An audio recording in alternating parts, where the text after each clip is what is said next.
السلام علیکم ورحمۃ اللہ وبرکاتہ۔ آزادی چھن جائے تو زندگی قید بن جاتی ہے۔ کبھی سوچا ہے ایک پرندہ جس کے پر ہوں مگر اڑ نہ سکے، کیا وہ واقعی زندہ ہے یا صرف سانس لے رہا ہے؟ بالکل ایسے ہی انسان ہے، جب گناہوں، خواہشات اور دنیا کی زنجیروں میں جکڑ جاتا ہے۔ اللہ نے ہمیں آزاد پیدا کیا ہے، ایمان کے ساتھ، ضمیر کے ساتھ، مگر ہم خود اپنی روح کو قید کر لیتے ہیں۔ یہ رسی صرف پرندے کے جسم پر ہے، مگر ہمارے اندر کی رسی حرص، حسد، نفرت اور خود غرضی سے بندھی ہوئی ہے۔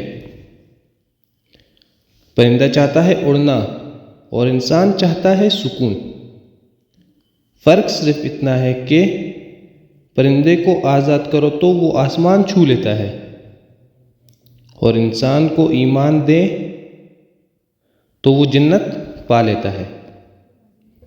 تو آئیے آج خود سے ایک سوال کرو، میں کس چیز میں قید ہوں اور کب اپنے دل کو آزاد کروں گا اللہ کے لیے؟